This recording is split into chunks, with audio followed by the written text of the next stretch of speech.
இந்த Sony A7M4 ஓட unboxing video நம்ம சேனலில் போட்டதுலேருந்து நிறைய பேர் இதுக்கு வந்து ஃபுல் செட்டிங் வீடியோ வந்து பண்ணுங்க ப்ரோ அப்படின்னு கமெண்ட்ஸில் போட்டிருந்தீங்க. ஸோ அஃப்கோர்ஸ் அடுத்த ஒரு 3-4 இயர்ஸ்க்கு இந்த கேமராவை நிறைய பேர் வாங்க போகிறீங்க. ஸோ அது பண்ணலான்னு இருக்கேன். பட் அதுக்கு முன்னாடி இப்போது இந்த வீடியோவில் நீங்கள் கேமராவை வாங்கினவுடனே செய்ய வேண்டிய ஒரு ஃபஸ்ட்டு ஃபியூ செட்டிங்ஸ், ஒரு 5 to 7 செட்டிங்ஸ் என்னெல்லாம் கண்டிப்பாக பண்ணணும் புதுசாக வாங்கினோடனே அப்படிங்கிறத இந்த வீடியோவில் பார்க்கலாம். அண்ட் இந்த வீடியோ வந்து ஒரு 5 to 10K வியூஸ் போயிடுச்சுன்னா கண்டிப்பாக ஒரு ஃபுல் லென்த் செட்டிங் வீடியோ பண்ணிடலாம். So yes, right, without wasting any time, let's get into the video. நீங்கள் கேமரா வாங்கிட்டு கேமரா ஆஃபில் இருக்குமோ இந்த லென்ஸ் கேப்பை ஃபஸ்ட்டு ஓப்பன் பண்ணிங்கன்னா ஷட்டர் ஓப்பனில் இருக்கும் அண்ட் உள்ள சென்சார் வந்து விசிபிளாக இருக்கும். ஸோ இப்படி இருந்தால் நிறைய டஸ்ட்டு வந்து படிய வாய்ப்பு இருக்குது. ஸோ அதுக்கு ஒரு செட்டிங் எனேபிள் பண்ணணும். ஸோ ஃபஸ்ட்டு மெனுவில் போயிட்டு கீழே செட்டப்க்கு போயிடுங்க. செட்டப் ஆப்ஷன்ஸ்குள்ளே போகணும். செட்டப் ஆப்ஷனில் ஆன்டி டஸ்ட் ஃபங்க்ஷன் ஒரு செட்டிங் இருக்கும். அந்த செட்டிங்குள்ளே போனீங்கன்னா ஷட்டர் வென் பவர் ஆஃப், அதாவது ஆஃபில் இருக்கும்போது ஷட்டர் வந்து க்ளோஸ் பண்ணணும் அப்படிங்கிறது தான் இந்த செட்டிங்கோட மீனிங். ஸோ அதை வந்து ஆன் பண்ணி வச்சுக்கிட்டிங்கன்னா நீங்கள் எப்போ கேமரா ஆஃப் பண்ணாலும் ஷட்டர் வந்து உடனே க்ளோஸ் ஆகிடும். ஸோ அது டஸ்ட் எதுவும் உள்ளே போகாமல் உங்கள் கேமராவோட சென்சாரை வந்து நீட்டாக மெயின்டைன் பண்ணும். So make sure you enable this, because இது வந்து கேனானில் தான் ஆட்டோமேட்டிக்காக எனேபிள்டாக இருக்கும். பட் சோனியில் நம்ம தான் மேனுவலாக பண்ணணும். So don't expose to light போட்டிருக்காங்க, ரொம்ப லைட்டுக்கு வந்து எக்ஸ்போஸ் பண்ணிடாதீங்க. ஸோ இந்த செட்டிங் எனேபிள் பண்ணிட்டீங்கன்னா ரொம்ப யூஸ்ஃபுல்லாக இருக்கும். First important setting. இப்போ நம்ம செகண்ட் செட்டிங்க்கு போகலாம். நீங்கள் weddings or any run and gun சுச்சுவேஷன்ஸில் வந்து இந்த Sony A7 மார்க்கை யூஸ் பண்ணுறப்போ நீங்கள் ஃபேஸ் பண்ண போகிற ஒரு முக்கியமான பிரச்சனை வந்து internal temperature high allow it to cool, அதாவது சூடாகிடுச்சு ஸோ கூல் பண்ணுங்கள் ஆஃப் பண்ணுங்கள் அப்படின்னு சொல்கிறது தான். பட் இது வந்து ஒரு செட்டிங் எனேபிள் பண்ணுறது மூலமாக இதை கொஞ்சம் தவிர்க்கலாம். ஸோ அதுக்கு மெனுவில் செட்டப்பில் பவர் செட்டிங் ஆப்ஷன் ஒரு செட்டிங் இருக்கும். அதுக்குள்ளே போனீங்கன்னா ஆட்டோ பவர் ஆஃப் டெம்பரேச்சர் ஸ்டாண்டர்ட்னு இருக்கும். ஸோ இந்த ஸ்டாண்டர்ட்னு இருக்கிறத வந்து ஹைன்னு மாற்றிக்கோங்க. ஸோ ஹைன்னு மாற்றிட்டிங்கன்னா இந்த ஓவர் ஹீட்டிங் பிரச்சனையை வந்து நீங்கள் இந்த Sony A7M4 அவாய்ட் பண்ணலாம். Third important setting update is your firmware. So நீங்கள் வந்து செட்டப்பில் போயிட்டு கீழே அப்படியே வந்தீங்கன்னா லாஸ்ட்டில் வந்து செட்டப் ஆப்ஷனில் வேர்ஷன் ஒரு செட்டிங் இருக்கும். அதுக்குள்ளே போய் பார்த்தீங்கன்னா உங்கள் கேமரா என்ன வேர்ஷனில் இருக்குங்கிறது கிளியராக தெரியும். அண்ட் சாஃப்ட்வேர் அப்டேட் பண்ணணுமா வேண்டாமாங்கிறது அங்கே மென்ஷன் ஆகிருக்கும். ஸோ நீங்கள் வந்து சோனி எலக்ட்ரானிக் சப்போர்ட் வெப்சைட்லேருந்து அந்த ஃபர்ம்வேர் ஃபைலை டவுன்லோட் பண்ணி மெமரி கார்டில் போட்டு இன்ஸ்டால் பண்ணுற மாதிரி இருக்கும். அப்படி இல்லைனா நீங்கள் வந்து கிரியேட்டர்ஸ் ஆப் மூலமாக இன்ஸ்டால் பண்ணுற மாதிரி இருக்கும். ஸோ நீங்கள் என்ன வெர்ஷன் இன்ஸ்டால் பண்ணணுன்னாலும் அதிலே எப்படி பண்ணணும்னு கிளியராக போட்டிருப்பாங்க. ஸோ வெப்சைட் பார்த்து கரெக்டாக பண்ணிக்கோங்க. அடுத்த மெயின் செட்டிங், நீங்கள் மெனுவில் ப்ளேபேக் ஆப்ஷனுக்குள்ளே போயிட்டு ஃபோக்கஸ் ஃப்ரேம் டிஸ்பிளே இந்த செட்டிங்கை வந்து எனேபிள் பண்ணிக்கோங்க.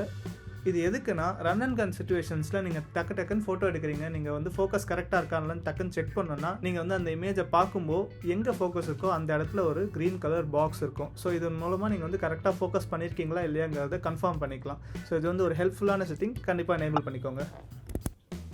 அடுத்த setting is for videos. So video எடுக்கும்போது நீங்கள் வந்து வீடியோ ஆன் பண்ணிட்டீங்கன்னா சின்னதாக RECன்னு போட்டு கீழே டைமர் ஓடும். ஸோ சம்டைம்ஸ் வந்து இது வந்து நம்ம வந்து வீடியோ ஆன் பண்ணிட்டோமா இல்லையாங்கிற கன்ஃபியூஷனை ஏற்படுத்தும். So better to avoid that இந்த செட்டிங் எனேபிள் பண்ணிக்கோங்க.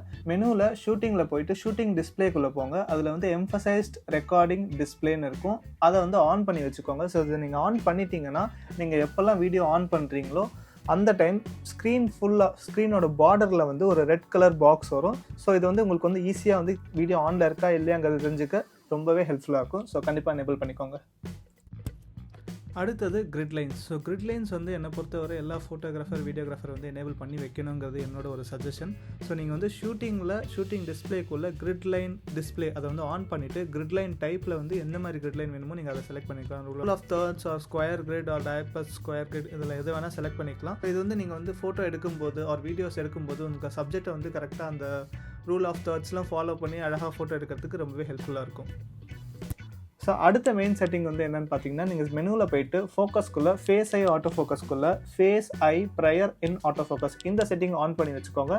ஸோ இது வந்து நீங்கள் எப்போல்லாம் ஒரு ஃபோட்டோ எடுக்கும்போது சப்ஜெக்ட் உள்ளே இருக்காங்களோ, அதாவது ஒரு ஹியூமனாக இருக்கட்டும் அனிமலாக இருக்கட்டும் எதுவாக வேணா இருக்கட்டும், ஒரு சப்ஜெக்ட் இருக்கப்போ அந்த சப்ஜெக்டோட ஃபேஸ் அண்ட் ஐயை மட்டும் ஹைலைட் பண்ணி காட்டும். ஸோ தட் நீங்கள் வந்து ஃபோக்கஸ் பண்ணி ஈஸியாக சூப்பராக ஃபோட்டோ எடுக்க முடியும். அடுத்த மெயின் செட்டிங் காப்பிரைட்ஸ். ஸோ நீங்கள் எடுக்கிற எந்த ஃபோட்டோ இருக்கட்டும் வீடியோ இருக்கட்டும் அதை நீங்கள் தான் எடுத்தீங்கிறதுக்கான ஒரு ப்ரூஃப் தான் காப்பிரைட் இன்ஃபோ. ஸோ அதை வந்து நீங்கள் கண்டிப்பாக எனேபிள் பண்ணிக்கோங்க. ஷூட்டிங்கில் போயிட்டு ஃபைலுக்குள்ளே காப்பிரைட் இன்ஃபோன்னு இருக்கும். அந்த காப்பிரைட் இன்ஃபோவில் போயிட்டு ரைட் காப்பிரைட் இன்ஃபோவை ஆன் பண்ணிவிட்டு செட் ஃபோட்டோகிராஃபருக்குள்ளே போய் நீங்கள் தான் அந்த ஃபோட்டோகிராஃபர்னால் உங்கள் நேம் அண்ட் செட் காப்பிரைட்டில் உங்கள் name and display copyright info வந்து பார்த்தீங்கன்னா இதில் எப்படி நீங்கள் செட் பண்ணியிருக்கீங்கிறத காட்டும். ஸோ எல்லாமே கரெக்டாக இருக்காங்கிறத பார்த்து செட் பண்ணி வச்சுக்கோங்க. அண்ட் நீங்கள் எடுத்த ஃபோட்டோவை சிஸ்டமில் போய் பார்த்து டீட்டெயில்ஸில் போய் பார்த்தீங்கன்னா அதில் வந்து காப்பிரைட் இன்ஃபோ இருக்கும், அதாவது ஃபோட்டோகிராஃபர் நேம், ஸோ யார் காப்பிரைட் இந்த ஃபோட்டோக்கு யார் காப்பிரைட்டுங்கிறது வந்து கிளியராக டிஸ்பிளே இருக்கும். ஸோ எந்த ஒரு plagiarism or any unwanted use of your photo வந்து இதன் மூலமாக அவாய்ட் பண்ணலாம். ஸோ அடுத்த மெயின் செட்டிங் வந்து நேமிங் யுவர் ஃபைல்ஸ். நீங்கள் எடுக்கிற எல்லா ஃபோட்டோஸும் வீடியோஸும் ஒரு பர்டிகுலர் ஃபார்மேட்டில் நேம்டாக இருக்கணும்னு நினச்சிங்கன்னா அதுக்கு வந்து நீங்கள் மெனுவில் ஷூட்டிங்குள்ளே ஃபைல்/ஃபோல்டர் செட்டிங்ஸ்குள்ளே போயிட்டு ஃபைல் நம்பரை வந்து சீரியஸாக வச்சுக்கிட்டு செட் ஃபைல் நேமில் ஏதாச்சும் ஒரு 3 டிஜிட் லெட்டரை கொடுத்துட்டிங்கன்னா அந்த லெட்டரில் தான் உங்களோட எல்லா ஃபைல்ஸ் நேமும் ஸ்டார்ட் ஆகும். ஸோ நான் வந்து GKO அந்த மாதிரி கொடுக்குறேன்னா GKO /001 002 அந்த மாதிரி நீங்கள் எடுக்கிற எல்லா ஃபோட்டோஸும் அந்த ஒரு ஃபார்மேட்டில் இருக்கும். ஸோ இது உங்கள் ஃபோட்டோ தாங்கிறது, நீங்கள் எடுத்த ஃபோட்டோ தாங்கிறது டக்குன்னு கண்டுபிடிக்க உங்கள் ஃபைல் நேம் வச்சே சொல்லிடலாம். அடுத்த setting for flash photographers. So நீங்கள் ஃப்ளாஷ் ஃபோட்டோகிராஃபி பண்ணுறீங்கன்னா நீங்கள் வந்து ஃப்ளாஷ்லேருந்து லைட்டு ஜாஸ்தியாக வர்றதுனால நீங்கள் நார்மலாக கேமராவில் பார்த்தீங்கன்னா இருட்டாக தெரியும். பட் அது வந்து உங்களுக்கு வந்து ஃபோக்கஸ் பண்ணுறதுக்குலாம் கொஞ்சம் கஷ்டமாக இருக்கும் இல்லையா? ஸோ இதுக்கு வந்து ஒரு செட்டிங் எனேபிள் பண்ணிங்கன்னா டிஸ்பிளேயில் வந்து எப்பயுமே எக்ஸ்போஸ்டாக காட்டும், பட் நீங்கள் ஃபோட்டோ எடுத்ததுக்கப்புறம் எக்ஸ்போஷர் கரெக்டாக இருக்கும். ஸோ இதுக்கு வந்து நீங்கள் வந்து ஷூட்டிங்கில் போயிட்டு ஷூட்டிங் டிஸ்பிளேயில் லைவ் வியூ டிஸ்பிளே செட்னு ஒரு செட்டிங் இருக்கும். அதை வந்து ஆஃப் பண்ணி வச்சுக்கிட்டிங்கன்னா நம்மளோட ஸ்க்ரீனில் எப்பயுமே எக்ஸ்போஸ்டு வீடியோ ஆர் இமேஜ் தான் தெரியும். பட் நீங்கள் எடுக்கிற ஃபோட்டோ உங்கள் ஃப்ளாஷ்க்கு ஏற்ற மாதிரி உங்கள் செட்டிங்க்கு ஏற்ற மாதிரி அட்ஜஸ்ட் ஆகி கரெக்டாக வரும். ஸோ இது வந்து உங்களுக்கு கண்டிப்பாக யூஸ்ஃபுல்லாக இருக்கும். ஃப்ளாஷ் ஃபோட்டோகிராஃபர்ஸ்க்கு ட்ரை பண்ணி பாருங்கள். ஹே ட்ரைப், இந்த வீடியோ உங்களுக்கு யூஸ்ஃபுல்லாக இருந்திருக்குன்னு நினைக்கிறேன். If use to hit that like button and நம்ம சேனலுக்கு நீங்கள் புதுசாக இருந்தீங்கன்னா மறக்காமல் சப்ஸ்கிரைப் பண்ணிவிட்டு சேனலுக்கு சப்போர்ட் பண்ணுங்கள். ஸோ அடுத்த வீடியோவில் பார்க்கலாம். அது வரைக்கும் bye bye from carry on.